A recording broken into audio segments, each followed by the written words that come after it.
រូបភាពមួយសន្លឹកនេះបើគិតជាទិន្នន័យនៅក្នុងផ្នែកខ្ញុំវាជា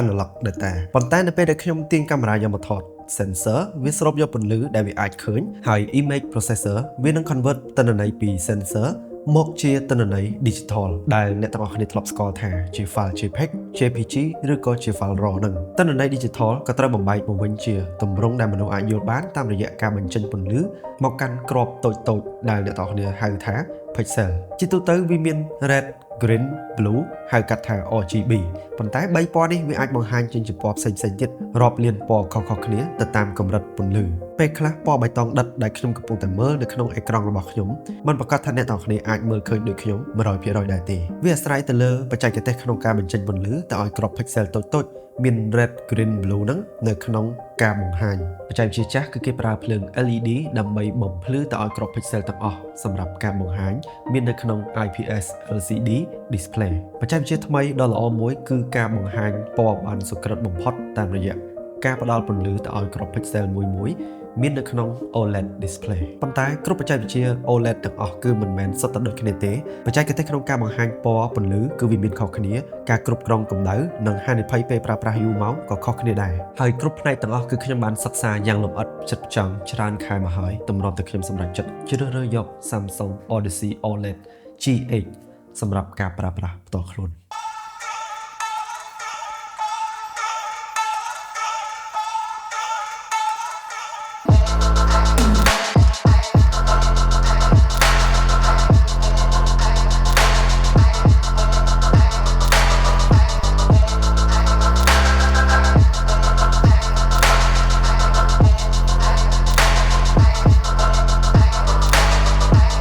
និយាយពីចំណុចធំបំផុតសម្រាប់រូបរាង design របស់វាគឺគេធ្វើជាលក្ខណៈ slim design ខ្ញុំមិនដឹងថាអ្នកទាំងគ្នាចូលចិត្តរូបរាងបែបណាទេក៏ប៉ុន្តែ Odyssey G8 នេះគឺមានជើងទ្រស្ដើងមិនចង្អេរចង្ងាងតែវាមាំវាតាន់វាអត់ធ្វើឲ្យ monitor នឹងយល់ចុះយល់ឡើងពេលដែលអ្នកទាំងគ្នា typing ឬក៏រង្គើតុកទេហើយជើងនេះអ្នកទាំងគ្នាអាចទាញ monitor កាច់ទៅឆ្វេងទៅស្ដាំកាច់ផ្ងើយឡើងលើអោនចុះក្រោមលើកចុះលើកឡើងនិងដាក់បញ្ឈរបានយ៉ាងងាយសំខាន់ material ដែលគេប្រើដើម្បីការពារអេក្រង់នេះជា material ដែកដែលវាជួយការពារនៅពេលដែលអ្នកទាំងគ្នាប៉ះទង្គិចអ្វីមួយដែលចៃដន្យខ្ញុំឃើញ monitor ភាគច្រើនតម្លៃប៉ុណ្ណឹងក៏ដោយក៏គេដាក់ material ជ័រមកដែរអញ្ចឹងកន្លែងនេះគឺជាចំណុចដែលវាឈ្នះគេពេលដែលខ្ញុំទាញវាទៅមុខទៅក្រោយលើកចុះលើកឡើងហ្នឹងគឺខ្ញុំមានទំនុកចិត្តខ្លាំងដោយសារតែវាជាប្រភេទដែកអញ្ចឹងវាអត់ទន់វាអត់កាច់ទៅតាមដៃដែលខ្ញុំកំពុងតែព្យាយាមបត់វាទេជើង monitor គឺអាចដោះចេញចំនួនដោយការប្រើជើងទ្រផ្សេងទៀតបានដោយវា support ជើង VESA 100x100 mm ខាងក្រោយវាមានរថខ្យល់សម្រាប់ផ្សាយភាយកម្ដៅចេញហើយសូមបញ្ជាក់ថា monitor នេះគឺមានប្រព័ន្ធទប់កម្ដៅនៅខាងក្នុងដែល Samsung ហៅថា Dynamic Cooling System ចំណុចនេះក៏ជាចំណុចធំមួយទៀតដែរដែល monitor ផ្សេងអត់មានក្នុងការដែលជួយទៅដល់ការប្រើប្រាស់យូរម៉ោងជាពិសេសតម្រូវការរបស់ខ្ញុំ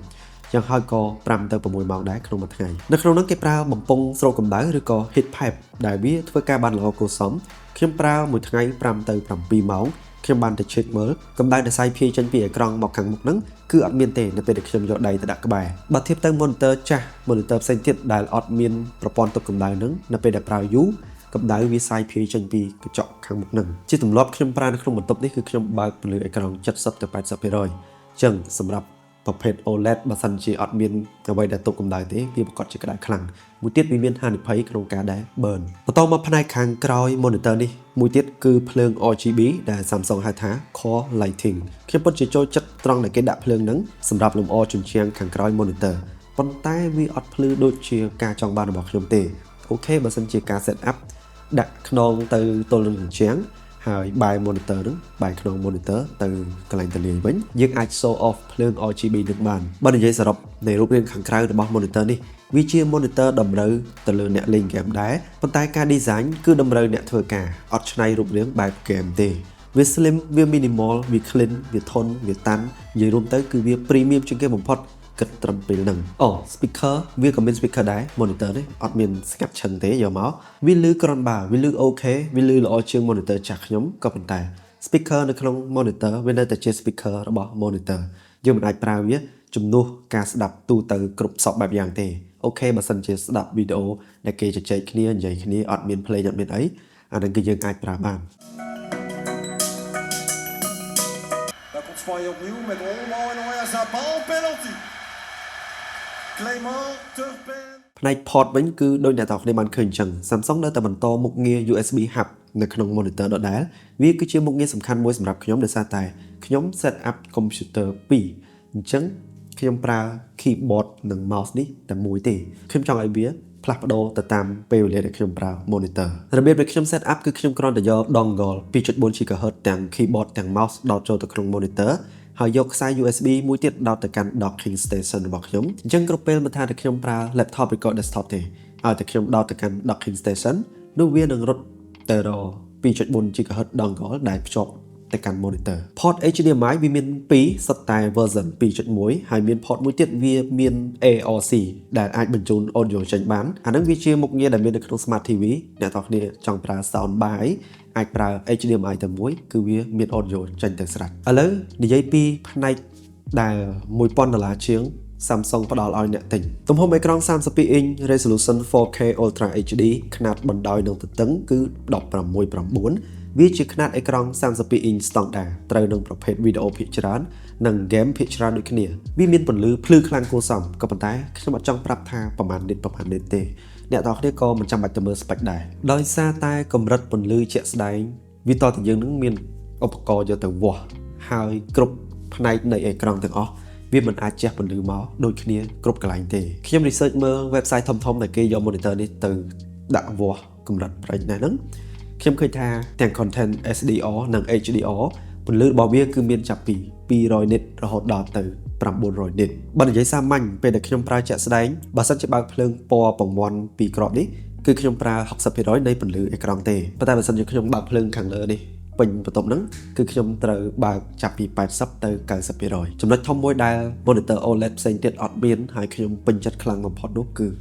glare free វាគឺជាហេតុផលធំមួយដែលអ្នកកំពុងសម្រេចចិត្តទិញ monitor នឹងត្រូវការគិតគូរខ្លាំងដែរមិនមែនតែមើល spec ហើយ compare គ្នាទេបច្ចេកវិទ្យាទប់ចំណាំងផ្លាតដែល GH នេះមានគឺវាធ្វើឲ្យគ្រប់ pixel នៃរូបភាពទាំងអស់ពេញផ្ទៃអេក្រង់អត់មានភាពរំខានអត់បាត់បង់ដោយសារតែមានអ្វីមួយមិនចាំងវាទេបើធៀបទៅកាន់អេក្រង់ដែល glossy អេក្រង់រលោងអត់មានអ្វីទប់ចំណាំងផ្លាតអូខេបើដាក់ផ្ទឹមគ្នា glossy វាអាចមើលឃើញច្បាស់ជាងវាអាចមើលឃើញពណ៌ដិតជាងក៏ប៉ុន្តែបើសិនជាមានអ្វីមួយចាំងនៅក្បែរហ្នឹងនោះកន្លែងដែលចាំងគឺយើងអាចថាមើលឡើងឃើញតែម្ដងខ្ញុំប្រើ monitor នេះបន្ទប់របស់ខ្ញុំគឺមានបង្អួចដែលត្រូវបើកមានភ្លើងឆ្វេងឆ្វាយពេញហ្នឹងដោយសារខ្ញុំអាសាថតប៉ុន្តែគ្រប់អ្វីៗដែលមាននៅក្នុង monitor គឺខ្ញុំនៅតែមើលឃើញច្បាស់ដដែលមុខងារ glare free នេះគឺហាក់បីដូចជាវ៉ាក់សាំងការពារមេរោគអញ្ចឹងបន្តមកទៀតរបស់មួយដែលឆ្ងាញ់ដែរខ្ញុំមិនតន់និយាយគឺ refresh rate 240Hz ដើម្បីឲ្យ monitor នេះរលាស់240រូបភាពក្នុង1វិនាទី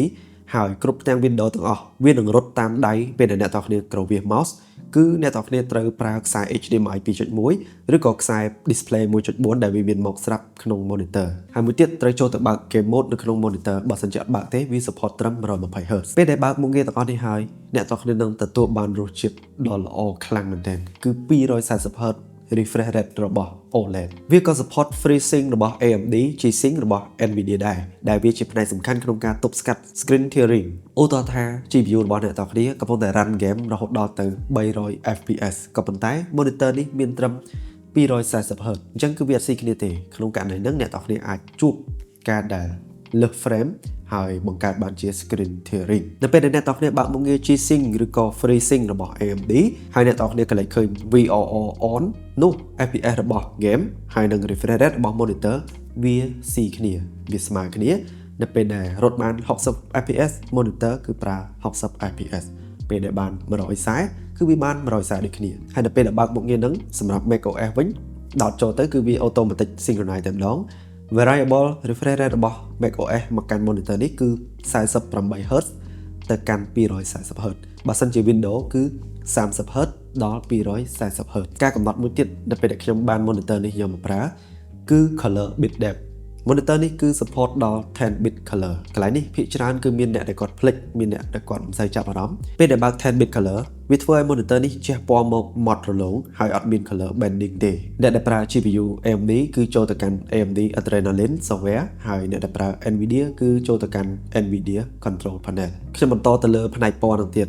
Samsung Odyssey OLED G8 នេះគឺប្រើ QD OLED technology Quantum Dot Organic Light Emitting Diode វែងគួរសមប៉ុន្តែខ្ញុំចង់ឲ្យអ្នកទាំងគ្នាយល់ថា OLED ដែលមាននៅ monitor នេះវាមិនដូច OLED ដែលមាននៅក្នុងទូរស័ព្ទទេដោយសារតែ OLED ទាំងអស់គឺវាមាន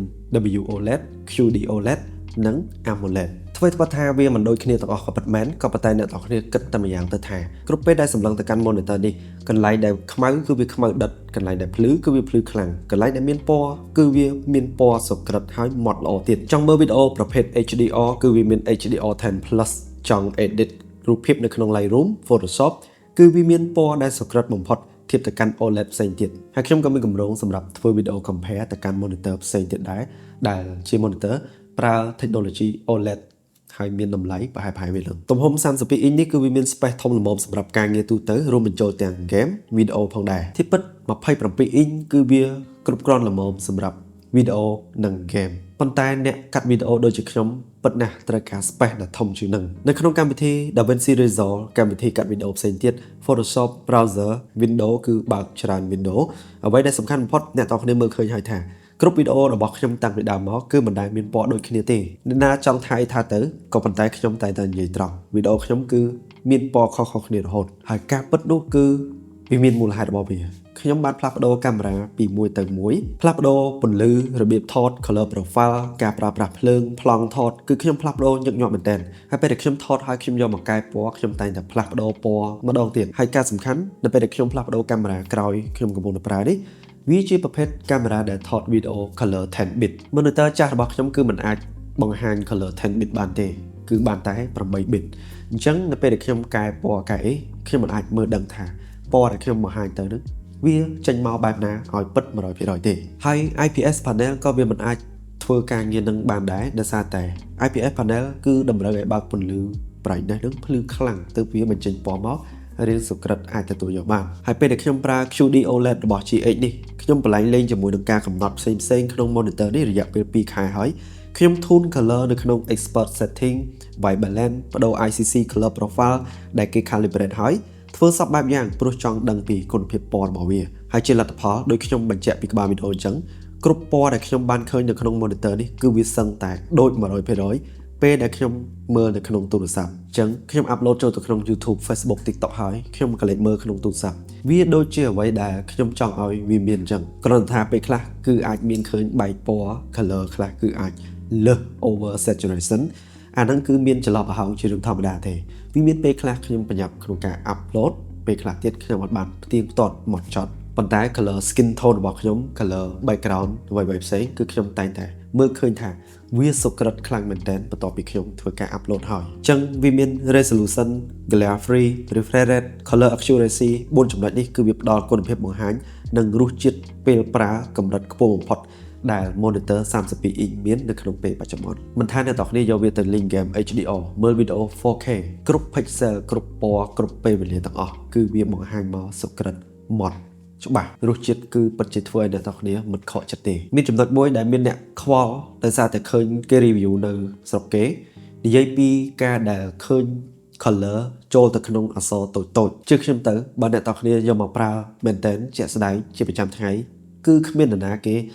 យកភ្នែកទៅដាក់ជាប់នឹងអេក្រង់ដើម្បីពិនិត្យមើលបញ្ហានោះទេរឿងខ្លះវាមិនមែនជាចំណុចរិះគន់ខ្ញុំក៏មិនទៅរិះគន់តាមគេដែរអ្នកខ្លះគាត់ឃើញគេរិះគន់ទៅរិះគន់តាមគេប៉ុន្តែសួរខ្លួនឯងថាគាត់ប្រើអានឹងមែនអត់គាត់ជួបបញ្ហានឹងមែនអត់ចម្លើយគឺ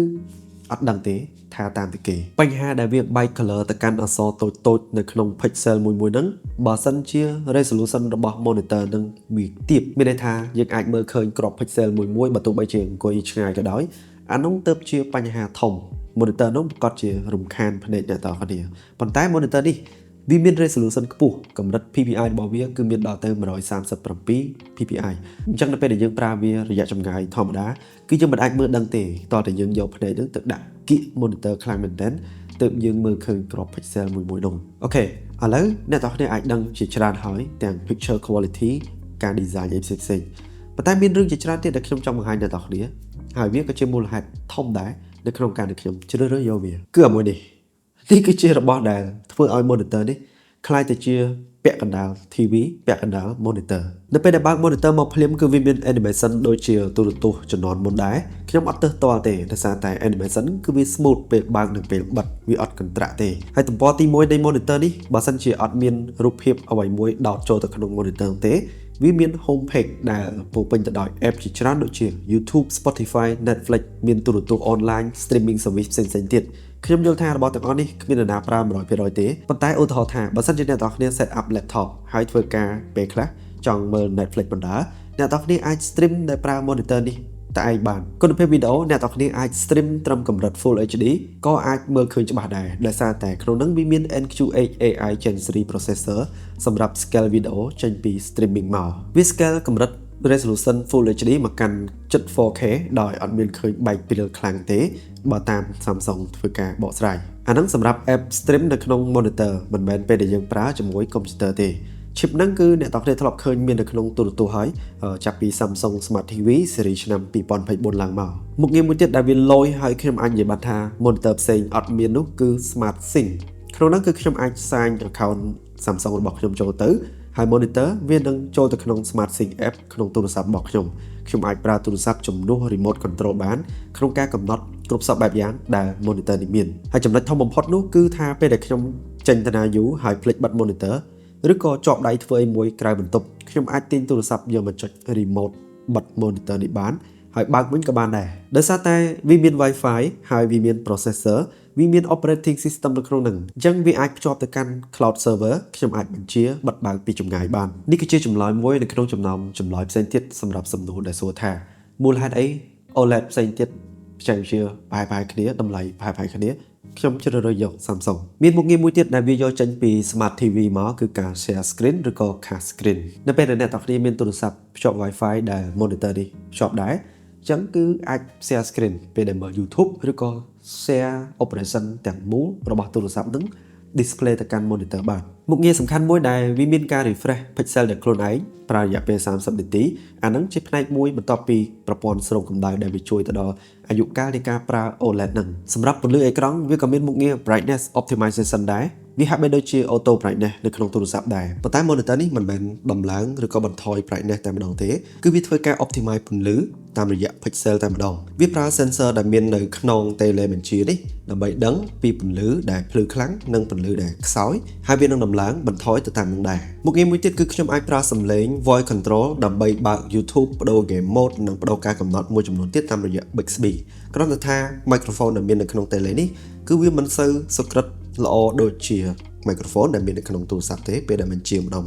អូខេខ្ញុំមានមតិយោបល់វែងគូសំសម្រាប់ monitor នេះហើយអ្នកទាំងគ្នាក៏គួរតែស្ដាប់ដែរវាជារឿងសំខាន់សូមដើមពីរឿងដែលខ្ញុំមិនសូវពេញចិត្តមុនគេគឺមាន3ចំណុចនេះគឺជាផ្ទាំង game bar ដែលខ្ញុំស្អប់បំផុតវា load គ្រប់ពេលដែលខ្ញុំដោត computer ចូលទៅក្នុង monitor ពេលដែលប្រើ macOS កន្លែងដែល typing password ខ្ញុំអត់អាចមើលឃើញទេព្រោះ game bar នេះគាត់ show off រាងកាយរបស់គាត់ប្រហែលវិនាទីសិនវាតម្រូវឲ្យខ្ញុំប្រើ tele ចុចថយក្រោយបិទវាដើម្បី type password log in ចូលទៅហើយក្នុងករណីដែលខ្ញុំយឺតបន្តិច macOS វានឹងផ្ដាច់ signal ហើយខ្ញុំត្រូវ wake up monitor នេះម្ដងទៀតពេលដែលប្រើ Windows គឺវាអត់ load បាំងចំកន្លែង log in ទេក៏ប៉ុន្តែវានៅតែរំខានរហូតដដែលការដែលសំខាន់ពេលដែលខ្ញុំថយបិទ game bar នេះហើយគឺវានៅមាន shortcut pop up មកបន្តទៀតហើយវាមិនមែន load តែម្ដងទេគ្រប់ពេលដែលខ្ញុំបើក monitor គ្រប់ពេលដែលខ្ញុំផ្លាស់ប្ដូរពី laptop ទៅ desktop និយាយរួមទៅឲ្យតែមាន signal អ្វីមួយចូលទៅក្នុង monitor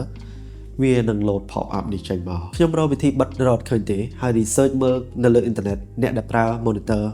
ពពួក Odyssey ហ្នឹងគឺតែងតែជួបបញ្ហានឹងដូចគ្នាហើយគេបានបញ្ជាក់ថាបិទអត់បានទេ Samsung ខ្ញុំមិនដឹងថាអាហ្នឹងជារឿងសំខាន់ខ្លាំងប៉ុណ្ណាទេដល់ថ្នាក់មិនឲ្យអ្នកប្រើគាត់បិទបានប៉ុន្តែវាពិតជារំខានខ្លាំងមែនទែនអញ្ចឹងសូមមេត្តាផ្ដល់ software update ដើម្បីឲ្យ disable game bar pop up ចំណុចទី2គឺ display port មានតែមួយអាហ្នឹងអាចថាជាចំណុចតែខ្ញុំម្នាក់